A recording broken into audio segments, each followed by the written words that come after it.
and just to relax. Because today's session is split into 3 parts. And the first part, building effective relationships, is very much going to be about building the effective relationship to oneself. Because certainly in Buddhism, if one has a very peaceful, kind, caring, loving relationship to oneself, then all the other relationships will blossom from that foundation. So this morning, I'm going to be talking about your relationship to yourself. And then after lunch, we're going to go into your relationship in your family, especially in your marriage. And I'm very happy to talk about that part of relationships, because if we get it right from the beginning, then you don't come and worry myself and other monks about your problems. And of course, you're not monks, and so your marriage is one of the most important parts of your life. And if we get that right, then we can have a wonderful time afterwards. And you may think it's a bit strange that a monk who's never been married is going to talk about marriage and sex and relationships. But please know, I wasn't always a monk. And lastly, we're going to take it further into your relationships with your career, with life itself. So we're going to go on like 3 little steps here. First of all, your relationship to yourself, and then your relationship to your immediate family, and then your relationship to your business, your colleagues, your friends, and to the world itself. The 3 little steps there. But they're all founded on your relationship to yourself, which is one of my experiences in monastic life, because I've been a monk now for over 30 years, and much of my life has been spent by myself, in solitude.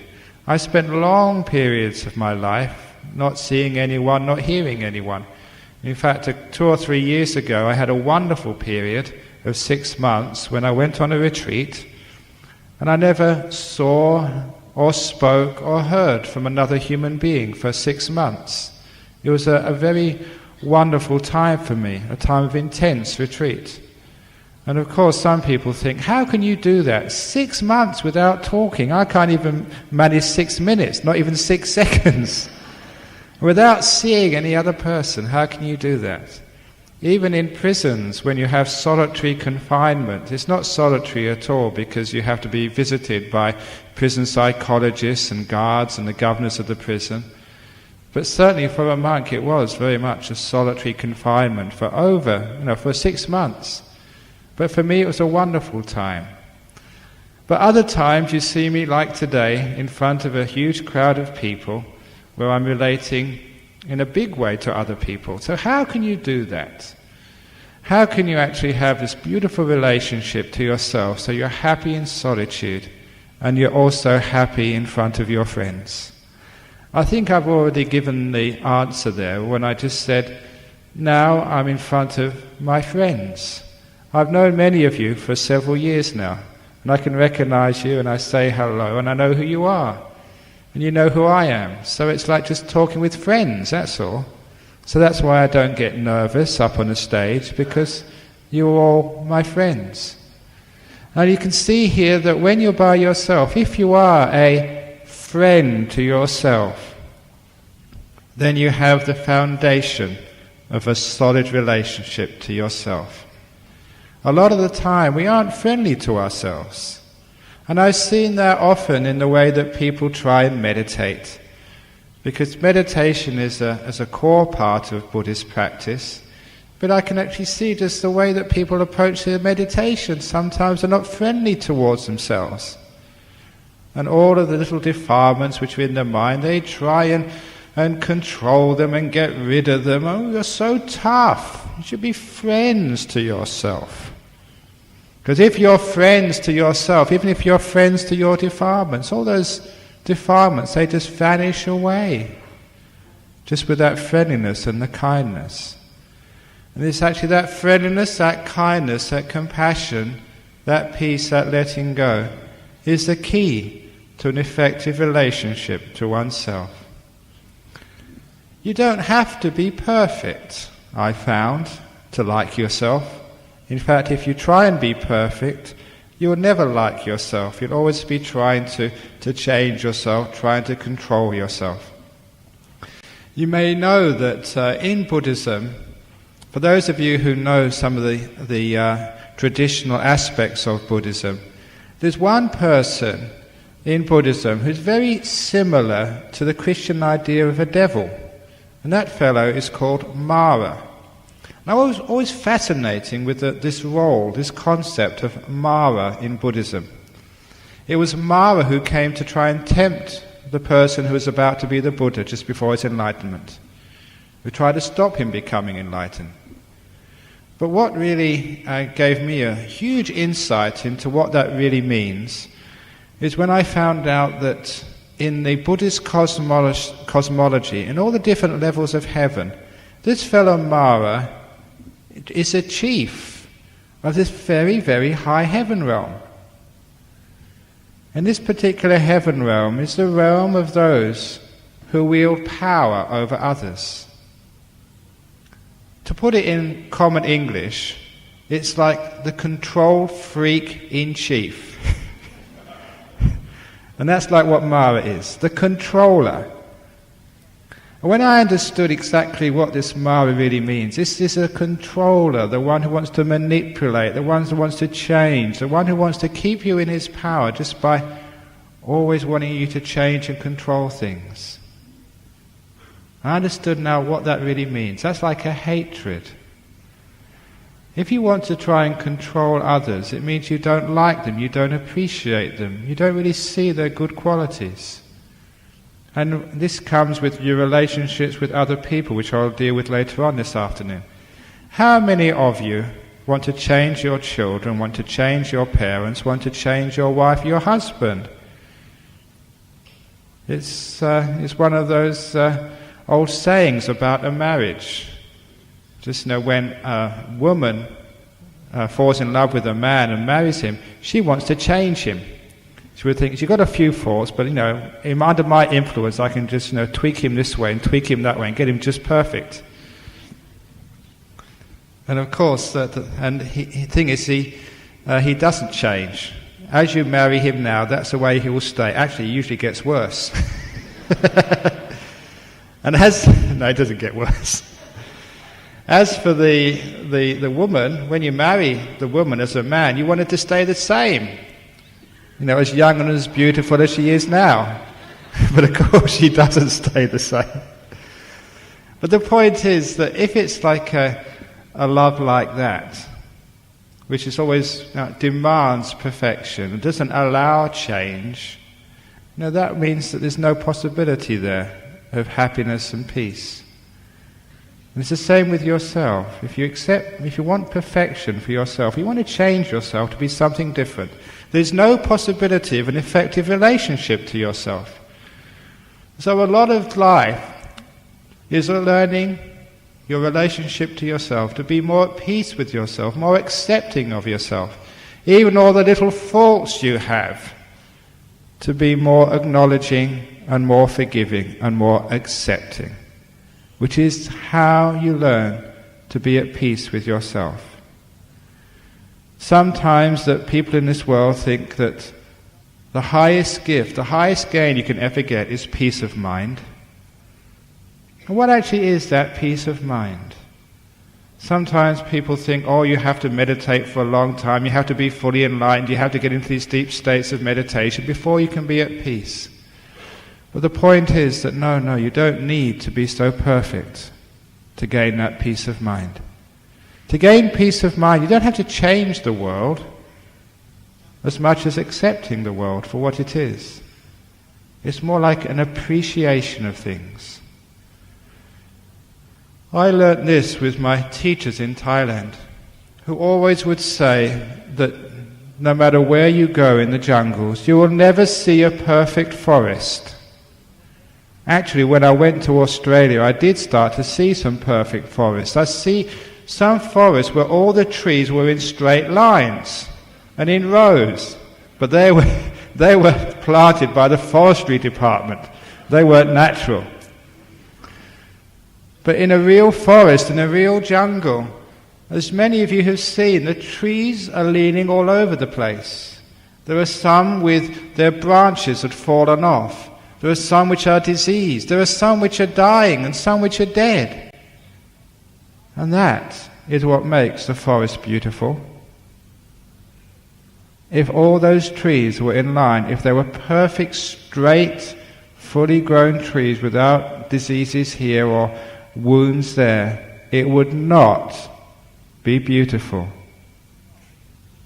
If you look at nature, whether it's waterfalls or whether it's rocks, sometimes people try and create nature, in like Sunway City, Lagoon, or wherever they do. And it's never quite the same, because people make the mistake of making it too perfect. When it's too perfect, it's not natural, it's not beautiful. It doesn't inspire the mind. In the city in which I live, in Perth, we have this beautiful ocean on the west coast. And on the evenings, especially from my monastery, which is high up on a hill, you can see the sunsets over the ocean. But I noticed very early on, the most beautiful sunsets occur when there's a few clouds on the horizon. Or actually, even better, a little bit of pollution, some smoke or smog. Because when there's some imperfection in the sky, a cloud of dust or a cloud of water vapor, then that spreads the light of the setting sun across the horizon. And it's only then you see these amazing oranges and deep reds and purples streaking across the sky. And it's only then is the sunset so awe-inspiring and beautiful. You need imperfection to make it beautiful. And it's the same with a character you live with, a husband or wife. There was this one Buddhist in the early years when I went to Australia, and he came to me to complain about his marriage. His problem, he said, was his wife was too perfect. And it was true. She was just a wonderful wife. She was beautiful, she was caring, she never argued, she was a great cook, always good at housework, never complained. And he couldn't stand her. He was too perfect. And after 6 months they got divorced. It's true. Because imagine if you're with somebody so perfect and you're not, you get embarrassed. Or you feel uncomfortable. Because your faults really stand out. You can't win, can you? But the point is that a little bit of imperfection is sometimes called character. It gives you something to like, something which is cute, something which is charming. If it was perfect, it'd be like some robot, some plastic, and that's what he was married to, like a robot, the perfect woman, and he hated it. So I think you can get the meaning of this whole flow of stories and arguments. That having a good relationship with yourself is appreciating imperfection. To seeing that as character, as features. Now you've all read that story, the first story which opens up that book, Opening the Door of Your Heart, about the 2 bad bricks in the wall. That is actually, that particular story has been cut out from the book, has been reprinted, and is used as a pamphlet by our local chapter of Amnesty International. Because in Perth, whenever they are protesting against some violation of human rights in the world, the organiser of Amnesty International in Perth decided she wants that story to give out to all of the people supporting their causes so they can keep things in perspective. That sure, they are criticising some faults in this government or that organisation, but they don't want to criticise a whole organisation. They just want to criticise the faults, not the organisation. They're not criticising the government, they're criticising the bad acts of the government. It's one of those great psychological truths of having a good relationship with oneself or others. You never criticise the person, you criticise the fault. You separate the fault from the person. And if you can do that, you understand just how there can be effective responses in this world.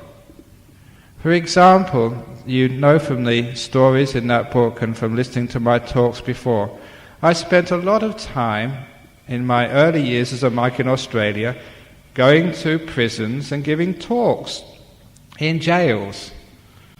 And one of the strategies which I used was never to call those people in jails criminals.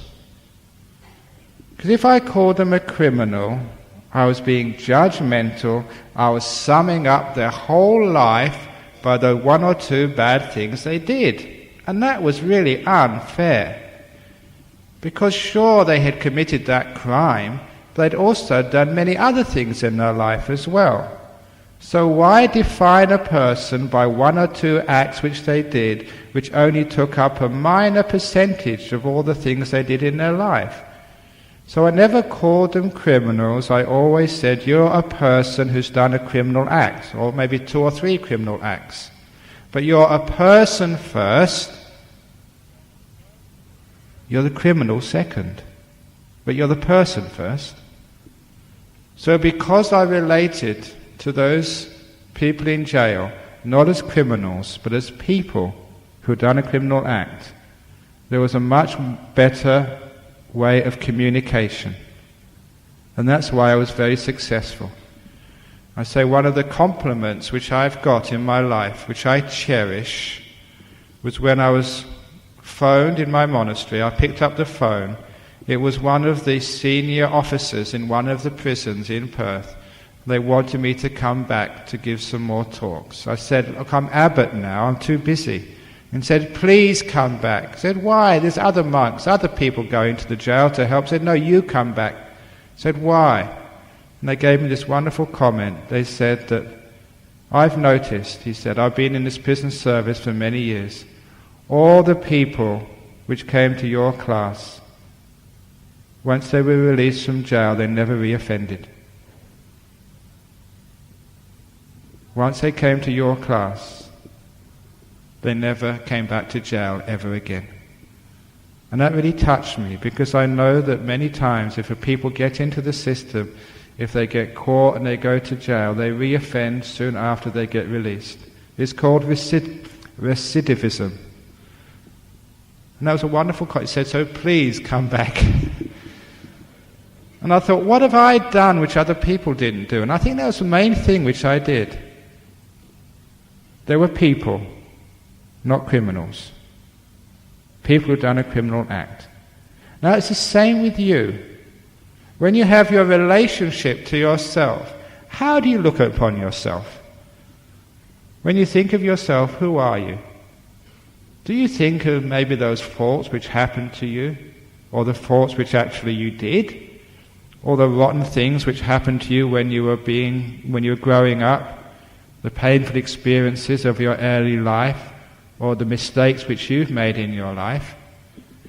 Now, you can understand what I mean here, because if you start thinking of yourself as your faults, the things which went wrong with you, you may be the abused child, the sibling who didn't really get enough love from their parents, or the person who had a very unhappy childhood, or the person who had this accident or that terrible thing done to them. Or, as somebody came up to me and talked to me the last time I think I was in the BGF, they'd been raped here in Malaysia. Then is that all that there is to you? The lady who was raped, I said, you are a person first. You are the victim. Secondly, that's only a small part of your life. So please keep it in perspective, using the simile of the brick wall. If you don't, you create this very slanted, biased, unbalanced perspective and relationship to yourself. You do become the victim. That's all you see. And your relationship to yourself becomes one of fear, one of being in a prison, one of unhappiness. And that's not necessary. It's true that you're a person who's had that terrible experiences, and terrible experiences have happened to you in your life, but many other good things have happened to you in your life as well. So please remember those good things which have happened to you as well. Then you do get a proper relationship to yourself. It's a relationship of respect. And it's fascinating how few people really respect themselves. Many, many years ago, I read this story. It's a fascinating story. That it started off in a school in the United States somewhere. It was a primary school, a grade school, maybe 10-year-olds, 11-year-olds. And there was some conflict in the classroom, and during the conflict, it looked like there was going to be some shouting or even a fight. And the teacher told everyone to sit down. She raised her voice and told everyone to be still. And she said, "Get out a piece of paper." So all the children got out the piece of paper. Draw a line vertically down the middle of the page. And they did that. Right on the left-hand side, on the top, put the name of one of the people on your enemy on the other side. The one you want to hit or shout at, the one you don't like. Put their name on the top. And they did. On the left-hand side, write down for me all the terrible things they've done, all their faults, the reason why you hate them. And so all the children scribbled down, first of all, the name of their enemy in the classroom, and they put all the things down which they hated, the reason why they deserved to be punched or thrown out of the class or whatever. And of course they soon filled that left-hand side of the page. When they finished, the teacher said, "Right, on the opposite side of the page, the right-hand side of the page, I want you to write down what you respect about that person, what you like about them, their beautiful qualities." And of course that took much longer. But they had to fill that out. And when they did fill it out, the teacher said, "Now, tear that page down the middle along the line." So they separated out the two halves of the page, one with all the things they hated in the other person, and the other side, all the things they liked in that person. "Now," said the teacher, "that left-hand side, with all the things you hate in your enemy, screw that up and throw it in the bin." And they had to do that. The right-hand side, all the things you like in your enemy, now go and give that to them with a smile. And they did that. And that was a very beautiful way of solving the problem. But it didn't just solve the problem once, because the reason this story came to light 30, 40, 50, 60 years later, one of the children from that class had died. And at the funeral service, when the wife, the widow, was talking about her husband and about his life, as is often done now in funeral ceremonies in the West. In fact, usually this takes up most of the funeral services in modern in the West these days. You get the family and friends come out and speak from their heart about the achievements, especially the spiritual achievements, their kindness, their generosity, their love, because they want to celebrate the life. So when this woman came up and started talking about her husband, she mentioned, one of the things which meant so much to him was this little piece of paper which he got as a child in school.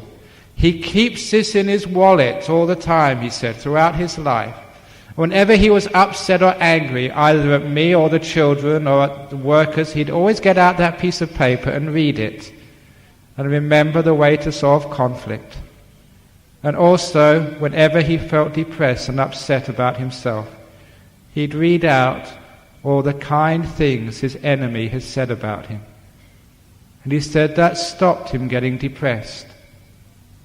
That solved much of his inner turmoil. And it gave him a perspective on life that he never got that angry with me.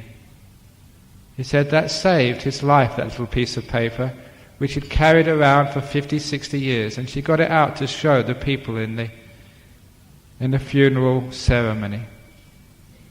And at that point, about 3 or 4 people in that little ceremony also stood up, because they had been children in the same class, lifelong friends, and they too, from their purses and from their wallets, got out the same piece of paper and waved it.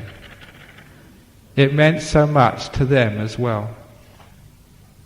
It was a fascinating story how just that little piece of psychological brilliance by that school teacher in a primary school, in a grade school in the US so many years ago, had actually solved so much argument, so much pain, so much depression, so much misery, simply by giving people an appreciation of who they are.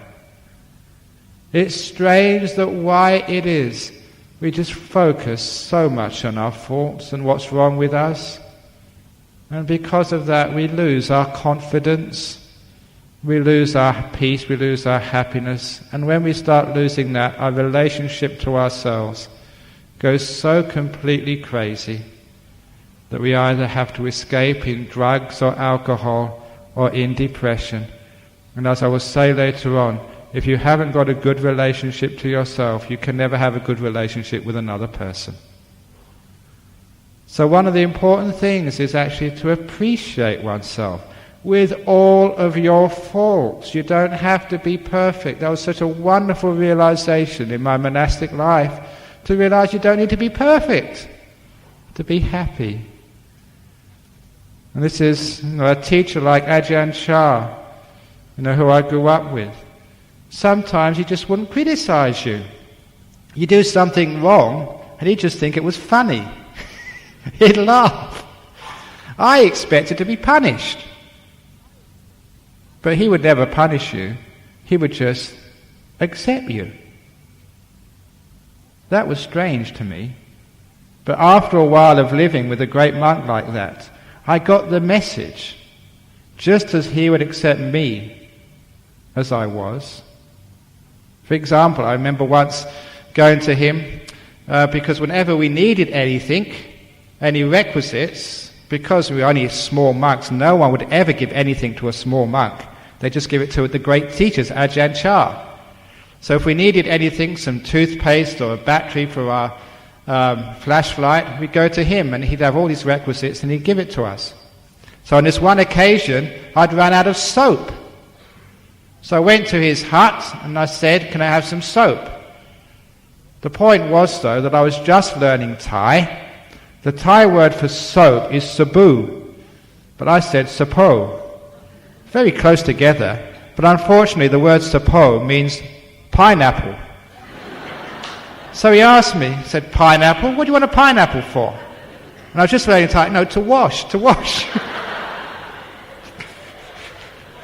Ajahn almost fell off his little chair laughing. These Westerners, I don't really understand their culture, but if they want to wash with a pineapple, fair enough.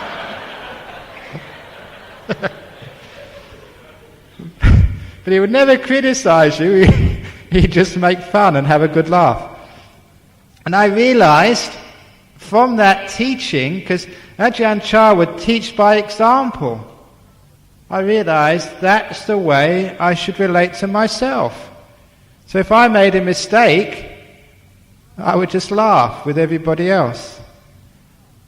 And I wouldn't get depressed or upset about myself. If I did something stupid, I would laugh. For example, I remember once one of the jobs which I do is to give marriage blessings.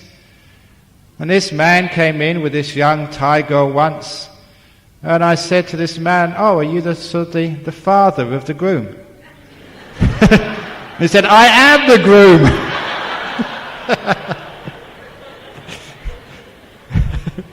He was so old. He was just a young Thai girl. I mean, he was in his 50s or 60s at least. So sometimes, or another time, there was doing a funeral service, and I was saying, "Oh, we come here to sort of pay respects to, this lady in the front, to this lady's mother who's passed away." And then this lady in the back stood up and said, "I'm not dead, it's my husband, it's their father."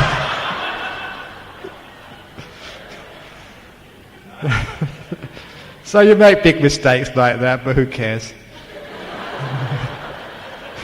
It's a funeral service as well. When you're supposed to get it right. But if you do make a mistake, you make fun of it and you accept it. It's part of the character of life. And it's more fuel for my stories. So isn't it wonderful when you make mistakes like that? I remember this, I'm not sure when I told this last story here, I remember this on one occasion while I was a monk in Thailand, that I was travelling in the northeast of Thailand, and it happened that in this period of time, there was many of these buses, the public buses going from town to town, had somehow caught fire. Because they were poorly maintained, this was over 25 years ago, they were poorly maintained old buses.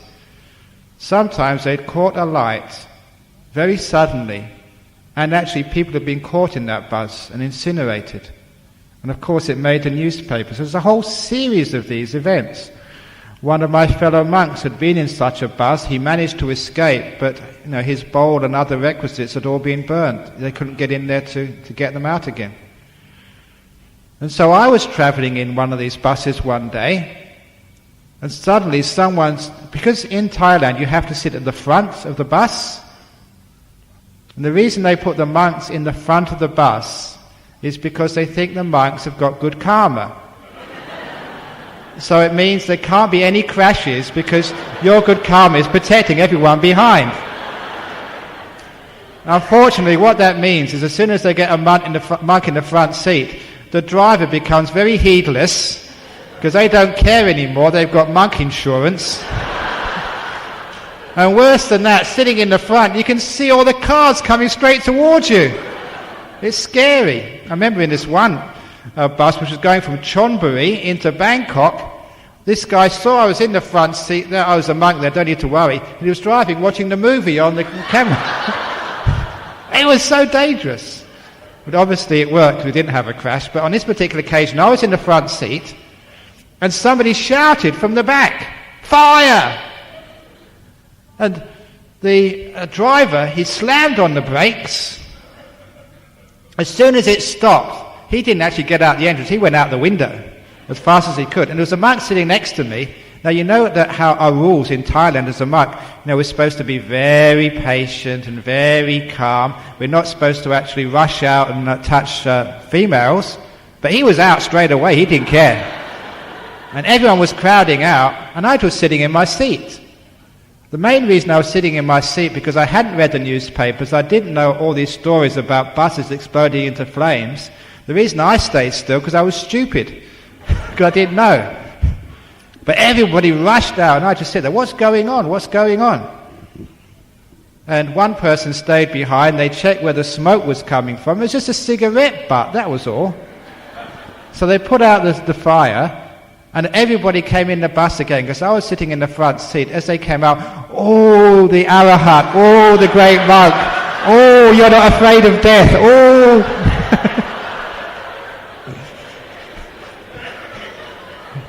See, so sometimes stupidity has its advantages. I wasn't afraid. So sometimes you make a mistake and you get criticised. Sometimes you make a mistake and you get praised. So who knows about praise and blame? But the point is, you appreciate yourself. That's part of character. So you accept yourself for who you are. You have a good relationship to yourself. That's why that I put the title of that book, Opening the Door of Your Heart, and you know where that comes from, the story of my father, who told me, "Son, whatever you do in your life, the door of my heart is always open to you." And that, I can repeat that many, many times. Every time I tell that, it goes deeper into you. It's a beautiful story of metta, but it's also a very beautiful expression of enlightenment itself.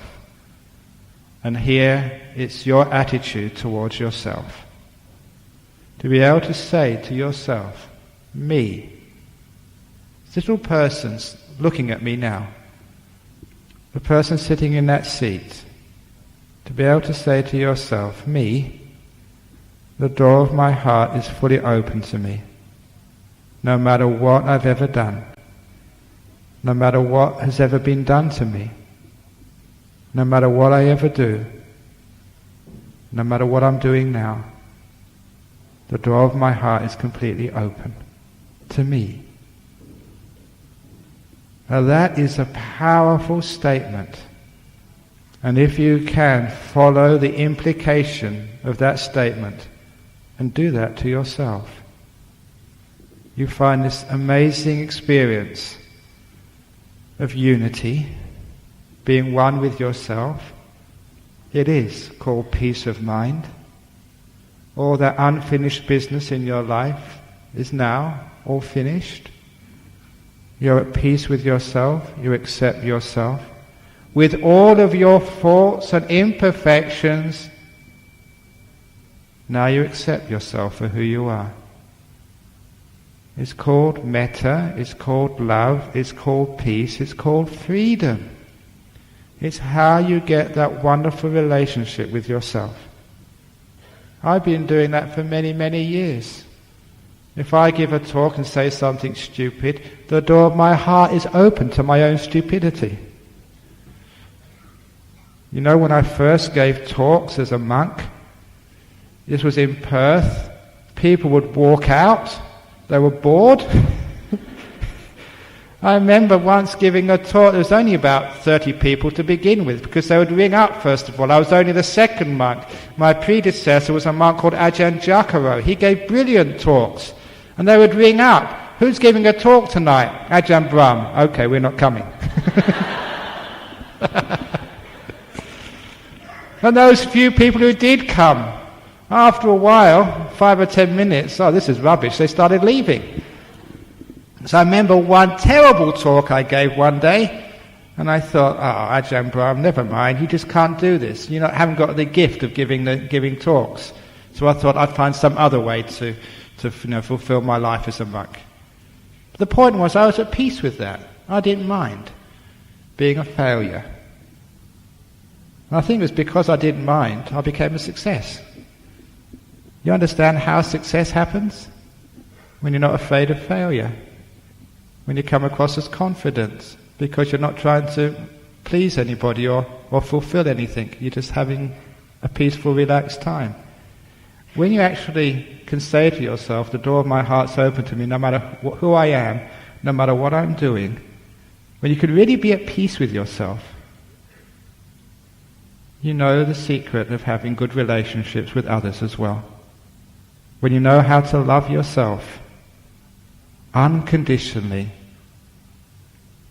it's called the ending of desire, the ending of ill will, the ending of the defilements which the Buddha pointed out are the root cause of suffering. The root cause of your own personal suffering and the root cause of your suffering among other people as well. It's not you which is the problem. It's not your partner which is the problem. It's not life which is the problem. It's not even tsunamis which are the problem. It's our attitude towards these things is the problem. The world is the world. It's nature. It's the nature of tsunamis to happen. Very rarely, but they do happen. It's the nature of husbands to be like that. For those of you about to be married, do some research, first of all, about what husbands are like. Don't think that your one is going to be different. For those of you who are going to get married to a girl, do your research, find out what wives are like. At least you know what you're doing. The point here is that now you've been born as a human being, you know what being a human being is like. You know, part of being a monk, a fascinating part of being a monk is being a counsellor. And when I first was a counsellor, when people would come and tell me their problems, this was the experience which I had. I think maybe anyone else who does counselling has a similar experience. The first person who came to tell me the problems, I thought that was really interesting. The second person who came in said, I've heard that before somewhere. And the third person, here we go again. Basically, they're all the same problems. Maybe like a different flavour, different packaging, but underneath it was the same problem. The lack of self-acceptance, trying to struggle, trying to make their husbands be perfect or different than they are, trying to make their wives perfect, trying to make themselves perfect, trying to make their body perfect, trying to make life something it can never be. A misunderstanding about perfection and imperfection. Remember Ajahn Chah, one of his favourite stories, which is not in the book. He said there was a man who had a chicken, and he wanted it to be a duck. And he complained to his friends and to his monks and said, "Oh, why isn't my chicken like a duck? I want my chicken to be a duck." He's a crazy person. Look, chickens are chickens, ducks are ducks. What do you expect? That's what chickens are like. And of course the moral of that story is, I want my husband, to be like a monk. Never to get angry at me. Always to be kind, always to be understanding and wise. Look, husbands are husbands, monks are monks. You can't expect your husband to... I want my wife to be like a saint. No, she's a wife, she's not a saint. I want myself to be perfect. That's like wanting a chicken to be a duck. Now do you understand about accepting yourselves for who you are, accepting life for what it is? This is building the relationship, the wise relationship, which doesn't expect something which life can never give you. Suffering is wanting life to give you what it can never give you. Wanting chickens to be ducks. That's called suffering. Stupid craving. Wanting my body never to get old. How many of you just look in the mirror and use hair dye instead of allowing yourself to get grey? As for me, I never use hair dye. I just shave it off.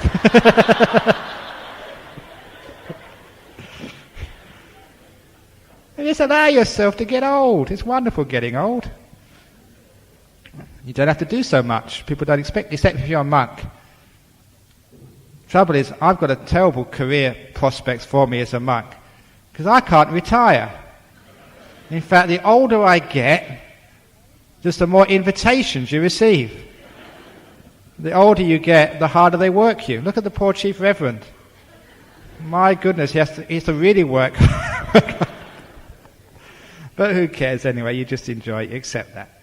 So the point is that you understand exactly what you're dealing with in life and who you are, and you tend to accept yourself who you are. And sometimes I tell the most ridiculous jokes. And sometimes people say, here he goes again. But look, I tell you, look, I can't stop that. That's my conditioning. You know the reason why I tell jokes? It's because my father used to tell jokes. He was always cracking jokes and getting into trouble because of it. I remember this one joke. It's got nothing to do with the talk, but it's time for a joke. I remember he went to see my uncle, his brother.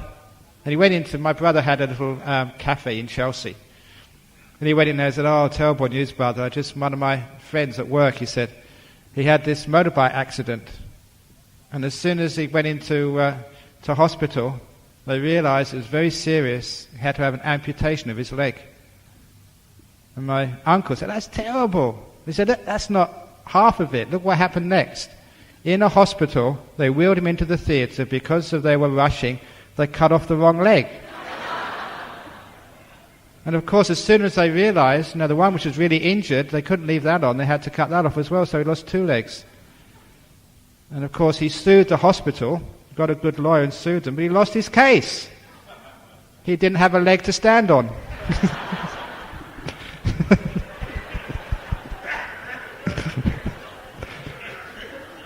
That was typical of my father.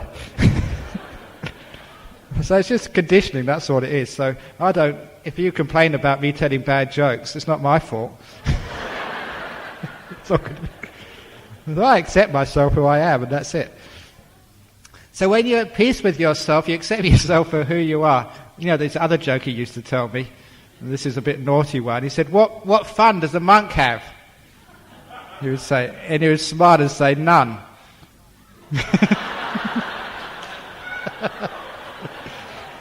That's my father, very naughty. What That's not true, of course.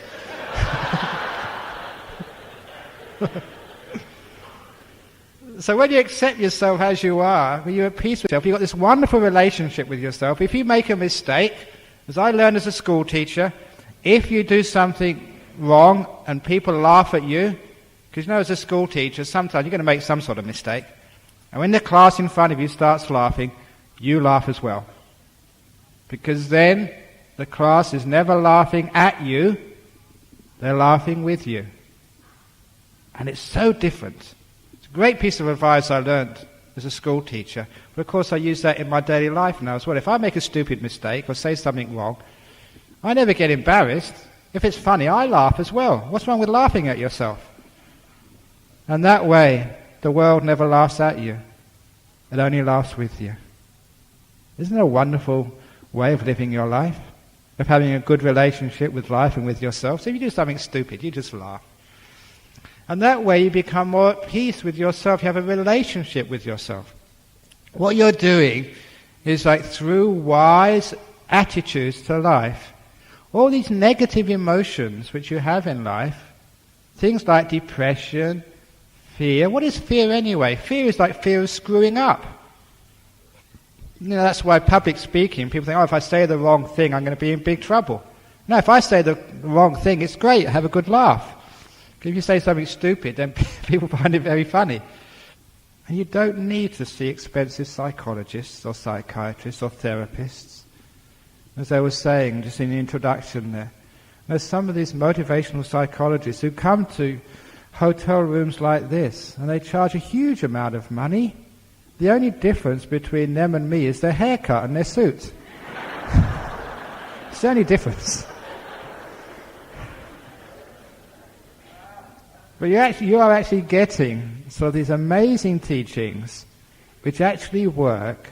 They do change people's lives because they change your life. It's looking at your relationship to yourself, allowing all that fear to disappear by accepting yourself who you are, allowing all that negativity, that self-hate. It's incredible how much self-hate there is inside each one of us. How we literally think we don't deserve to be happy. You know why people don't think they don't deserve to be happy? It's a lot of time because we've all done something wrong in the past. Has anyone lived a perfect life and they never said the wrong thing or did the wrong thing? I remember at my father's funeral, when I was only 16 when he died. I felt very guilty. There was two things which I felt really guilty for. The first thing was that when I was growing up, the musician I liked the most was Jimi Hendrix. And I had a few of his records which I used to play. And my father used to like Frank Sinatra. And so because I was growing up, I was a teenager. I understand now the psychology of this. When you're a 15, 16-year-old teenager, you have to actually separate from your father. You have to be independent. You're not part of the family. It's just like a male thing. Actually, to be independent, not to be part of the tribe. And for that period, no matter what your father says, you always want to do something different. It's just the nature of growing out of the family, out of the nest, and being independent. It goes through all cultures. So at the time, whenever my father would play his Frank Sinatra records, just on principle, I'd play my Jimi Hendrix records. And the point was that Jimi Hendrix was far louder than Frank Sinatra. So I gave my father a terrible time. And of course, it was because I was a teenager. I was just going through that independence, rebellious thing. And of course, he died too soon. And I remember at his funeral, that's one thing I felt sad about. I said, why did I do that for? Because I loved my father. And I never had the time to say sorry. And I felt guilty because of that. I'd hurt someone I never really wanted to hurt. I was just being a teenager, that's all. And I felt guilty for a while. Until later on I learned I could forgive that. So I always imagined what would happen if my father was there, if he was still alive, if I saw his ghost and I said, look, I'm sorry about playing my Jimi Hendrix records. I imagine he would just laugh at me and say, look, never mind, that was not a big thing. I know you're just being a teenager, that's all. He was wise enough to understand what teenagers are like. But until I could forgive that guilt, there was always something inside of me which thought, I can't be happy. You've got to be careful about that. Until you've forgiven, the errors of your past, until you can accept them as just you're a human being growing up, until you can accept that you're just like the trees in the forest, it's beautiful to be imperfect. While you can accept that, you say the door of my heart's open to me no matter what I've done, then you allow yourself to be happy. Too many people have suffering in this world because they're still seeking to punish themselves for something they perceive they did or something they think they haven't done, which they should have done. This is the psychology of the human being. We seek for punishment because of guilt. And when the seeking for punishment, what that really means is that you don't allow yourself to have a happy relationship, you don't allow yourself to succeed in life, you don't let yourself have happiness. Now this is a powerful insight into the nature of a mind. If you can forgive and accept who you are, you find that you will give yourself permission to be happy. And when you give yourself permission to be happy, all the positive emotions start to flow from that. That you can love yourself, you can love others, you can laugh, you can forgive and forget. And you don't give that unhappiness in your heart to other people. If you have happiness inside, that's what you give to others. So as a monk, I'm not perfect. As a monk, I'd say silly things and make mistakes from time to time. Not big mistakes, not breaking rules. But, still I make mistakes. And if you make mistakes, I laugh with other people. I'm at peace with myself. And because I'm at peace with myself, I can allow happiness to come in. I give myself permission to be happy. And when you give yourself permission to be happy, you can have inspiration, you can have joy, you can enjoy other people's company, because you enjoy your own company. There are negative and positive emotions in Buddhism. And becoming an enlightened being doesn't mean that you have no emotions at all. It was actually quite a revelation to be around enlightened beings like Ajahn and all these other great monks I met when I was young in Thailand. Because I always thought that enlightened beings had horizontal mouths. They never smiled, they never got angry. I thought they were just equanimous, just like robots. And it was marvelous actually to see that real enlightened beings had emotions. The positive ones.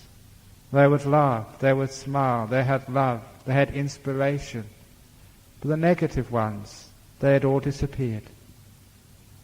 They would never get angry or be critical. They'd always laugh and smile and have inspiration and joy.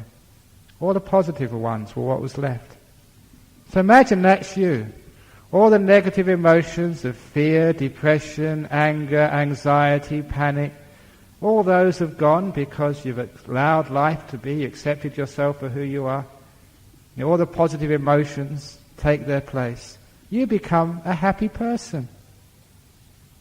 Your relationship to yourself is one of happiness. Accepting yourself for who you are. Not trying so hard to be perfect. And then, when you don't try to be perfect, you wake up one morning and you find you are perfect. Not by trying, but by accepting. Not by trying to change yourself, but by being at peace with yourself. Not by trying to get rid of your faults, but by forgiving them. There you become perfect. And you realize the way to enlightenment. Also you realize the way to have a great relationship with yourself. If you're a chicken, you're a chicken. If you're a duck, you're a duck. If you're a chicken, you go cock-a-doodle-doo. If you're a duck, you go quack, quack. And I don't try and be any different. So that way, you come to peace. You come to acceptance. You come to freedom. Freedom from the struggle called craving. freedom from ill will, from fear, and even freedom from depression. For any of you who are depressed, my guaranteed antidote for depression is to make peace with it. Oh, depression, thank you for coming. Enjoy it. Make fun with it. There's many advantages of being depressed. You don't have to go to work in the morning. You can sleep in as long as you like. So why is it that people get upset at being depressed? It's not against the law to be depressed. Does it break any of the 5 precepts to be depressed? No. So you can just allow yourself to be depressed.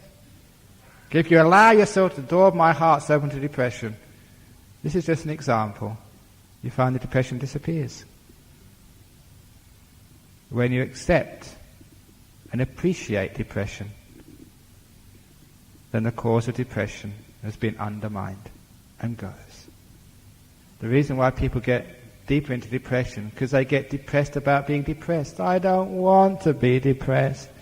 No, I don't want to have this depression. I want to be something different. I want to have energy. I want to be like I was last week. I want to be like Ajahn Brahma. I want to be like this, but I want to be like that. So that's the reason why we get depressed.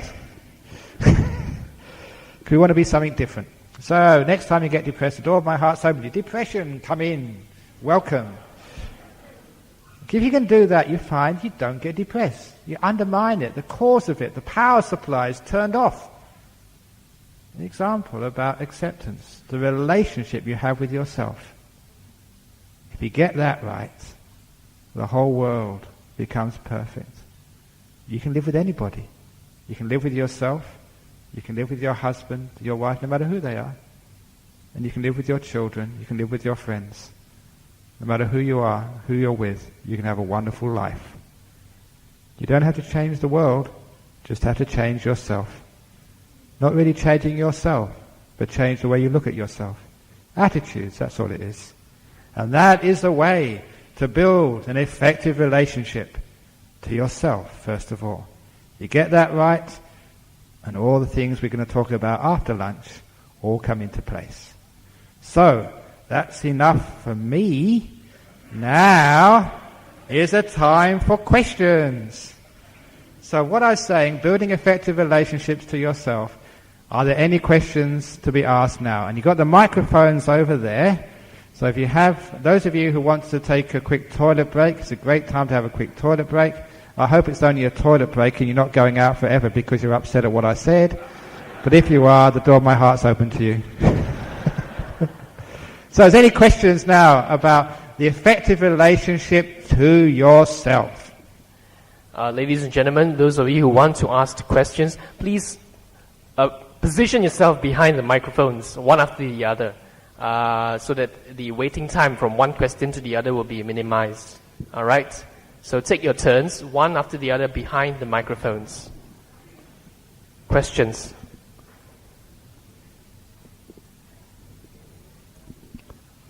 Who's going to ask the first question? Once you get the first question, the other questions come very, very quickly. It's actually the word which we use for this talk, relationship, is a very, very good word because it's an attitude problem. The way you relate to yourself is where the problem lies. So it's not yourself is the problem, it's the relationship you have to yourself. And that's why the Buddha used to say, just like a mother loves her only child, that's how you should love yourself. As if you were like your own little baby. So you're always kind to this little baby called you. It's like it's your only son, your only daughter. Doesn't matter what they do in life, they're my child. I will always love and care for them. Can you do that to yourself? Well, whoever I am, whatever I do, I'm like a child. I make mistakes. Nevertheless, I'll always be at peace and care for me.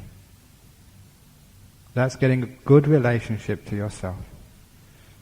If you can do that, then my goodness, you won't need any psychologist or psychiatrist ever again in your life. You have good health as well. So much of bad health, sicknesses, all come from bad attitudes towards oneself, from psychological blocks inside. Don't know how many. This was, I'm not sure if I said this yesterday, about one of the doctors in Penang who told me once that she was just about to retire, a Buddhist doctor, and she said she noticed that all of the people who came to her surgery, she was a specialist, an oncologist, she could tell who was going to survive and who was going to die without even looking at the results from the tests. Because she could just see, it was an attitude problem. If someone had the correct attitude, she said they were going to survive. It didn't matter even how advanced the cancer was. It was just how they dealt with it. So that was a far more reliable indicator of who would survive and who would die. And I've heard, that was the first time I heard that from a doctor in Penang, and I've heard that countless times since from specialists. They can just look at a person, talk with them, and know, with 99% accuracy, she's going to live, he's going to die. It's not the cancer, it's the mind. Your relationship with that disease. Okay, we've got the first question. Ajahn, I'd just like to clear my mind regarding accepting ourselves, as we've been hearing 1 hour ago.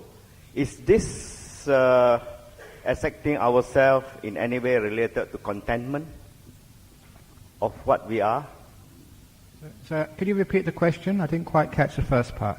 The first part is regarding the 1 hour talk that you've given us, the examples of accepting ourselves. Yeah. Now, I'm trying to relate that to contentment. Yeah. Is it the same? It is almost the same, but sometimes with contentment, sometimes people confuse that with inaction. And I always like to introduce the idea of duties. So now I have my duties as well, but I'm content to do them. So contentment doesn't mean that one is inactive in the world, that one doesn't contribute in the world. Sometimes this is the confusion people have between the Bodhisattva and the Arahat. And there should be no confusion there at all, because the one who is content, the Arahat, will always be very proactive and caring and compassionate in the world. They would really go out there to help. Because there's no such thing as like a selfish Arahat, because an Arahat's got no self.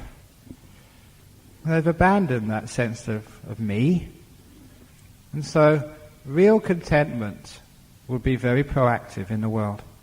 The content person will be happy to be by themselves if there's nothing to do, and be very, very happy to really serve and look after others. That's what real contentment is.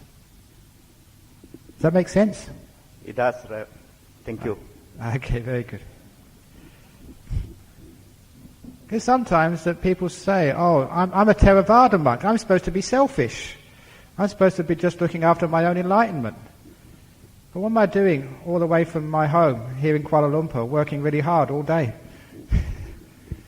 It's not just a talk this afternoon, or this morning, this afternoon. I'm also going to Bubs this evening to give another talk.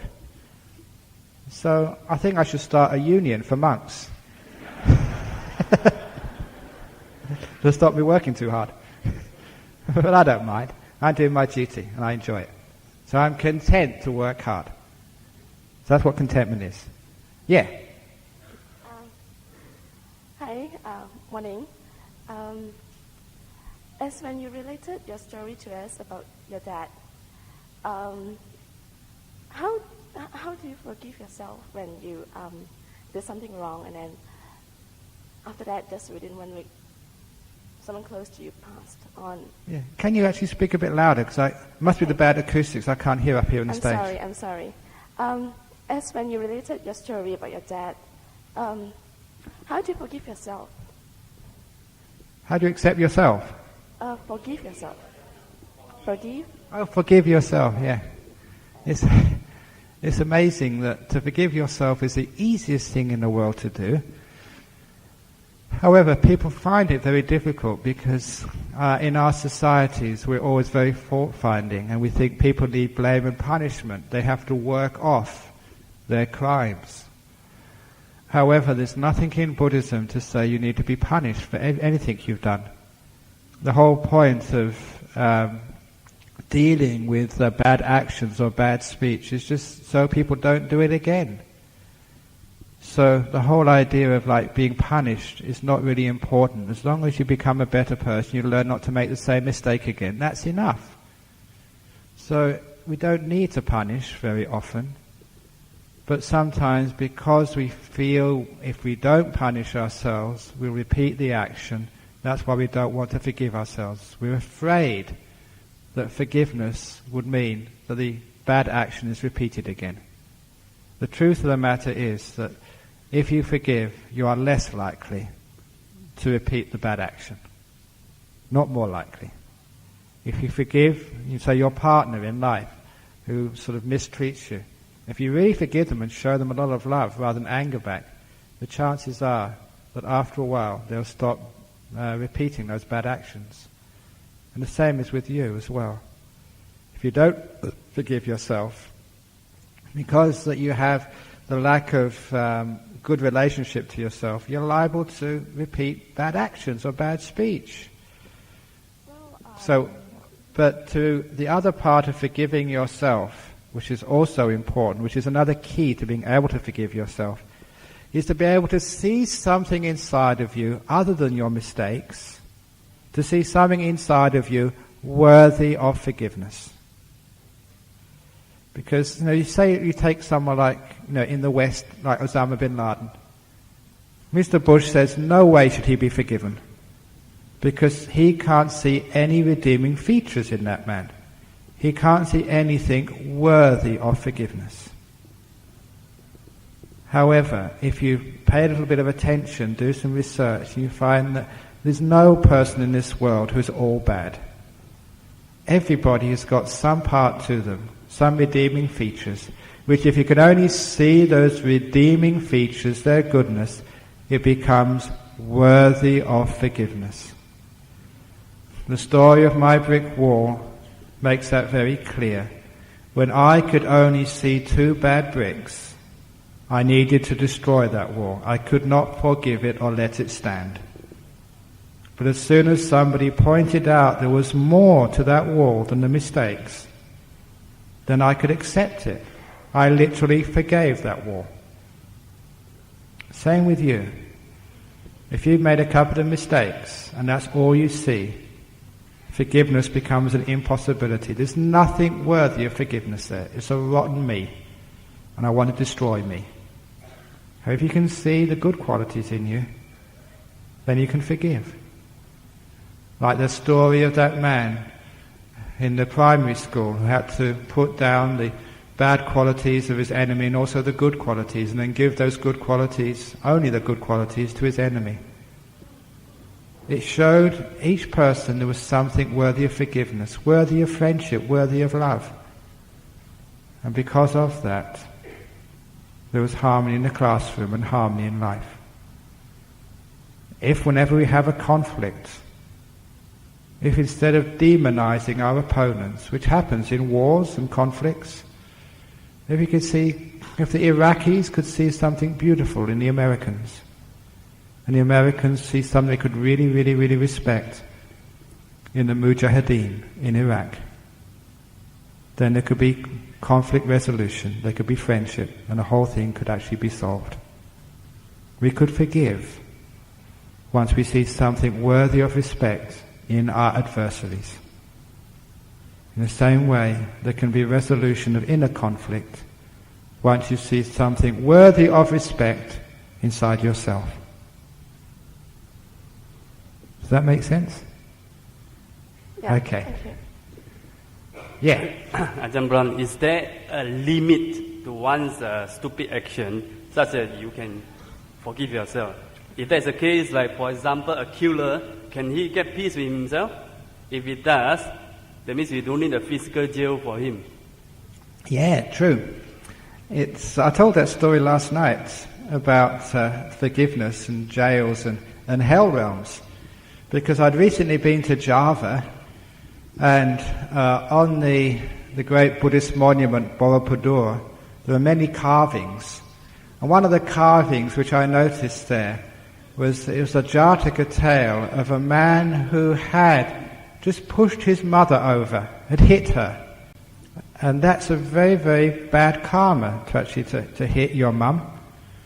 And after he died, he went to this hell realm, and he met this man who had like a wheel of razor blades cutting into his head continuously. That was the punishment. And this man said, I've been enduring this for 600 years because I hit my mother. And I was told when this first happened, in 600 years' time, I'd meet another man who had hit his mother, and that's you. Now you will take this wheel and now also torture your head for the next 600 years. And so straight away the wheel left this poor man who had been enjoying it for 600 years and now went to this other man. This other man said, well look, if that's going to happen to me too, and in the 600 years somebody else has to face this torture, let me face this torture for eternity. I will take on the bad karma of all other beings who hit their mothers. And just with that thought, which was like a thought of like forgiving others and taking away their pain, the wheel just vanished. And he went from hell realm into heaven realm. And that's a little story which is actually an ancient Buddhist story of just the power of forgiveness, the power of compassion, the power of love towards oneself and others can stop the pain straight away. Angulimala never needed a prison, even though he was in Buddhist tradition a person who had murdered 999 people. So really, what's the point of a prison anyway? Sometimes people think it is to punish, because we have this weird way of dealing with problems in life, of punishing them. But you ask people, is it really to punish? Do you really want to hurt those people? So know that if we don't put them in jail, if we don't punish them, then other people will do the same bad acts themselves. But all those years we've had prisons, we've had, like in Malaysia, beatings, whippings, capital punishment, executions. Does that stop crime? Everybody knows in the West that prisons don't work. You have to keep building more prisons, and they cost a lot of money. Fortunately, some people have got other ideas. There was a book which I read as a young man, which had a big effect on me. It was written about over 100 years ago by a man called Samuel Butler. And it was just like a book of satire. He swapped things around a little bit. He imagined this community, which doesn't exist, just a fantasy world, in which if you commit a crime, it's looked upon as being like an illness. You go and see a doctor. So it's like a mental illness. Crime is looked upon as an illness. But if you have what we call a sickness, so you get bird flu, or you get dengue, or you just get a little cold, that's your fault. So you get sent to jail for that. But they had this one scene in there, I wrote about it in my book, where a person had a cold and was in front of the magistrate accused of having a cold. It was quite obvious because he was sneezing and coughing, and he did have a cold, so he was pronounced guilty. And when the magistrate gave the sentence, he said, "This is not the first time you've appeared before me with a cold. And I warned you last time, eat better food, exercise, don't have so much stress. It's your fault you got a cold. You're spreading all those germs around other people. You're a menace to society." So he gave him about 3 or 4 years in jail for having a cold. And there's some logic behind that, isn't there? If you're sick, if you get like heart disease, isn't that your fault? For eating the wrong foods, stressing yourself and being too lazy to take exercise? Shouldn't you get sent to jail for having a coronary? There's some truth to that, isn't there? I'm not actually saying you should do this. This is just using this as a means to put across a point. Why is it that we punish people for crimes when it could be like a social disease? But we actually treat people who have illnesses because the point of having an illness is compassion, to make sure they get better so the disease or the virus is no longer there. Why can't we have the same way for dealing with crime? Have hospitals, not prisons, to treat the disease of crime, not to punish it. So that's actually what I would like to see. Crime is a disease. It's the wrong attitude, it's the wrong way of thinking. It should be treated, not punished. And that way I think there'd be less criminals in the world and less jails. It's the same with you or your family. If someone does a mistake, let's treat the mistake so they don't commit the mistake again. But let's not use punishment. Sometimes, obviously, some people do need to be removed from society to protect themselves and others. In the same way, if you've got some infectious disease, you need to be isolated, quarantined for a while, until the disease goes away, until you're not a danger to society anymore. So it's all right to have isolation units, but not as punishment, just as protection, that's all.